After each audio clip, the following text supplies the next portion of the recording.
নমস্কার, তোমাদের সকলের প্রিয় পাঠশালায় আরো একটি নতুন ক্লাস নিয়ে হাজির হলাম তোমাদের সামনে। আজকে আমি তোমাদের সাথে আলোচনা করব ক্লাস 4 এর ফাইনাল এক্সাম 2025 রামার্টিন কোয়েশ্চেন ব্যাংকের পরিবেশের তৃতীয় স্কুলটির প্রশ্ন উত্তর। আমি আজকে ক্লাসটি শুরু করে দিচ্ছি, সকলে মন দিয়ে দেখে নাও। তৃতীয় স্কুলটির নাম হলো কিশোর নগর প্রাথমিক বিদ্যালয়। একের প্রশ্নটি আছে, নিচের প্রশ্নগুলির পূর্ণ বাক্যে উত্তর দাও যে কোনো 10টি। পরের প্রশ্নটি আছে, ব্রতচারীর প্রতিষ্ঠাতা কে? ব্রতচারীর প্রতিষ্ঠাতা হলেন গুরু সদয় দত্ত। গুরু সদয় দত্ত। ভাস্কর্য কি? পাথর বা অন্য কিছুর গায়ে খোদাই করে নকশা মূর্তি ফুটিয়ে তোলা হয়, একেই ভাস্কর্য বলে। ক্ষয়ের প্রশ্নটি আছে, গান্ধীজির পুরো নাম কি? গান্ধীজির পুরো নাম হলো মোহনদাস, আগের ক্লাসটিতেই পড়িয়ে দিলাম, মোহনদাস করমচাঁদ গান্ধী। মোহনদাস করমচাঁদ গান্ধী। ঘরের প্রশ্নটি বলেছি, সংস্কৃতি কি? ভাষা, খাবার, পোশাক, নাচ, গান, উৎসব আর শিল্পকলা নিয়েই সংস্কৃতি গড়ে ওঠে বা সংস্কৃতি। তোমার প্রশ্নটি আছে, খাসিয়াদের সমাজে কাকে পরিবারের প্রধান বলে মানা হতো? খাসিয়াদের সমাজে মা কে প্রধান বলে, পরিবারের প্রধান বলে মানা হতো, মা কে। ছয় প্রশ্নটি আছে, নবান্ন উৎসবের একটি বিশেষ খাবারের নাম লেখো। পিঠে। কোণারকে সূর্য মন্দিরে কতগুলি চাকা আছে? 12 জোড়া, আগের একটি ক্লাসেও পড়িয়ে দিলাম। জামভাজির শিষ্যরা কি নামে পরিচিত? বিশ্বনয়। বিশ্বনয়। জলের অপর নাম কি? জলের অপর নাম জীবন। লেপচা মিউজিয়াম কোথায় অবস্থিত? কালিম্পং এ।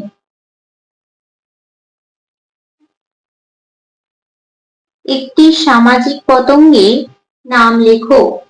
মৌমাছি।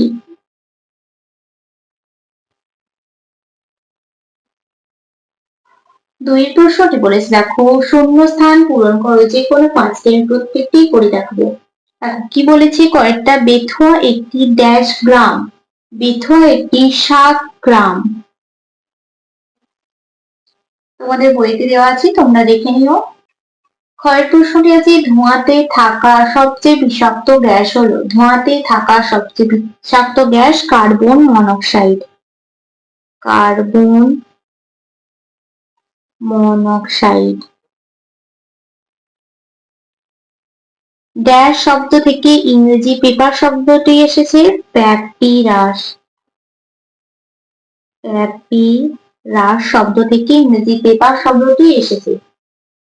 মিশর দেহের ওষুধ মাখানো মৃতদেহকে ড্যাশ বলে? কি বলা হয়? মমি বলা হয়। বাষ্পীভবন হয় ড্যাশ কালে? বাষ্পীভবন হয় গ্রীষ্মকালে। বাষ্পীভবন হয় গ্রীষ্মকালে। শান্তিনিকেতনের ড্যাশ মেলা বিখ্যাত? পৌষ মেলা। পৌষ মেলা বিখ্যাত। তিনের প্রশ্নটি আছে, ঠিক বিবৃতির পাশে টিক চিহ্ন এবং ভুল বিবৃতির পাশে কাটা চিহ্ন দাও।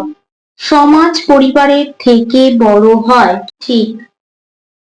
সোলার কাজ যারা করে তাদের মালাকার বলা হয়। ঠিক।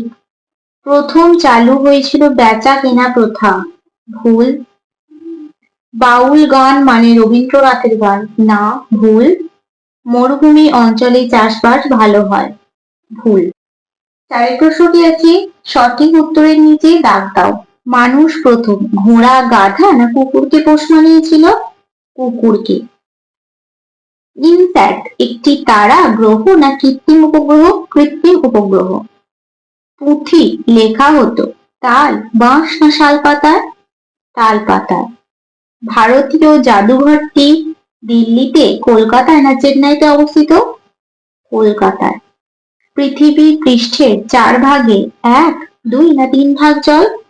3 ভাগ জল। আরশোলা কোনো ব্যাঙ না টিকটিকি এর শির দ্বারা নেই? আরশোলার। চা হলো একটি দানা শস্য, পানীয় না ফসল? পানীয়। বাতাসে উপস্থিত ধোঁয়া ধূলিকণার জন্য মানুষের কষ্ট হয়। ত্বকে, নাসিকায় না শ্বাসযন্ত্রে? শ্বাসযন্ত্রে। পটচিত্র বিখ্যাত পিংলার মল্লভূমি না বাঁকুড়ার? পিংলার। মাছ মাংস ভালো থাকে নুন মাখিয়ে রাখলে, সাবান মাখিয়ে রাখলে না চিনি মাখিয়ে রাখলে? নুন মাখিয়ে রাখলে। পরবর্তী পৃষ্ঠায় কি কি প্রশ্ন দেওয়া আছে দেখে নেওয়া যাক। পাঁচের প্রশ্নটি বলেছি বাম দিকের সঙ্গে ডান দিক মেলাও। পুষ্টিকর পানীয় শাক, দিল্লি, দুধ। পাথরের রং বদলে যাওয়া না শস্য কি হবে? দুধ। পাশে ক ক্ষয়ের দাগ দিয়ে লিখে দিচ্ছি তোমাদের সুবিধার্থে। বায়ু দূষণ কি হয়ে যাবে? পাথরের রং বদলে যাওয়া। বেথুয়া শাক, জব শস্য। জামা মসজিদ দিল্লি। ছয়টা আছে নিচের প্রশ্নগুলির উত্তর দাও যে কোনো পাঁচটি। কয়েক প্রশ্নটি বলেছে বায়ু দূষণের কারণ ও প্রতিকার লেখো।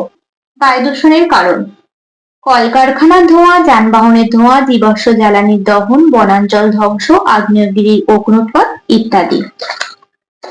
প্রতিকার: জীবাশ্ম জ্বালানির ব্যবহার কমানো, গাছ লাগানো, পরিবেশ বান্ধব শক্তির ব্যবহার বৃদ্ধি, শিল্প কারখানা দূষণ নিয়ন্ত্রণ। ক্ষয়ের প্রশ্নটি হচ্ছে আবহাওয়ার দুটি বৈশিষ্ট্য লেখো।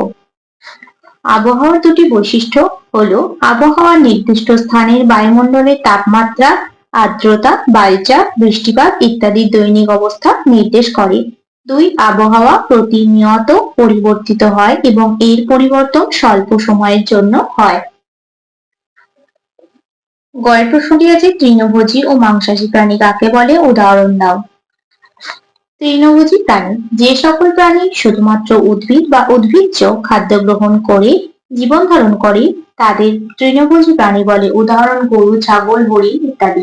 মাংসাশী প্রাণী যে সকল প্রাণী অন্য প্রাণীর মাংস ভক্ষণ করে জীবন ধারণ করে তাদের মাংসাশী প্রাণী বলে। উদাহরণ বাঘ, সিংহ, শিয়াল। ঘরের প্রশ্নটি আছে গাছ কাটলে পরিবেশের কি কি ক্ষতি হয়? গাছ কাটলে পরিবেশের কি কি ক্ষতি হয়? এক, গাছ কাটলে বায়ুমণ্ডলে কার্বন ডাই অক্সাইডের পরিমাণ বৃদ্ধি পায় এবং অক্সিজেনের পরিমাণ কমে যায় যা বায়ু দূষণ ঘটায়। দুই, গাছ মাটির ক্ষয় রোধ করে তাই গাছ কাটলে মাটির ক্ষয় বৃদ্ধি পায়। তিন, বৃষ্টিপাত কমে যায় এবং খরা দেখা দিতে পারে।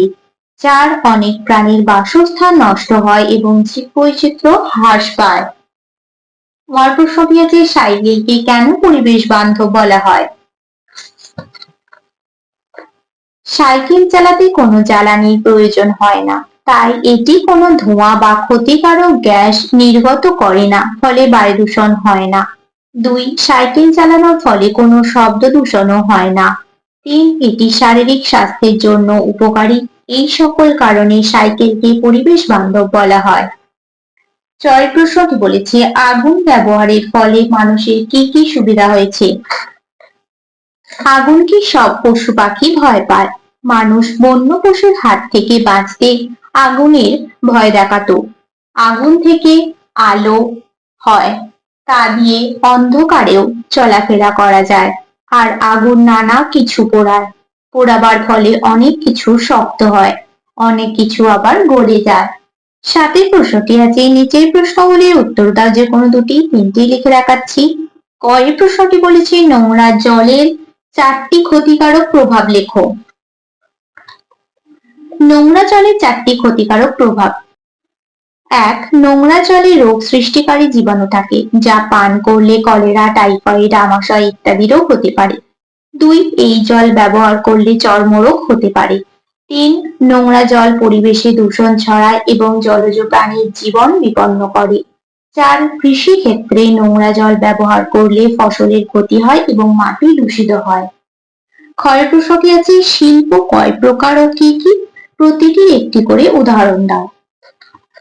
শিল্প দুই প্রকার, যথা কুটির শিল্প আর বৃহৎ শিল্প।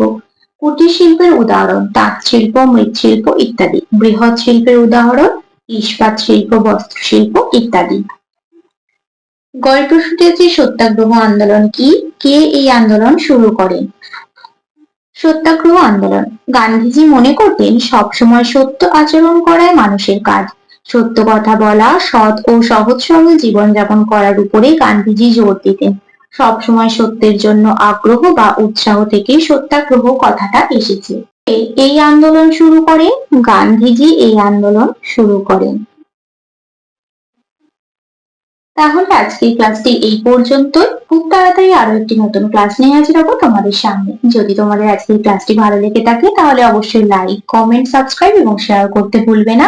সকলে সুস্থ থাকবে, স্বাভাবিক থাকবে। সকলকে অসংখ্য ধন্যবাদ জানাই।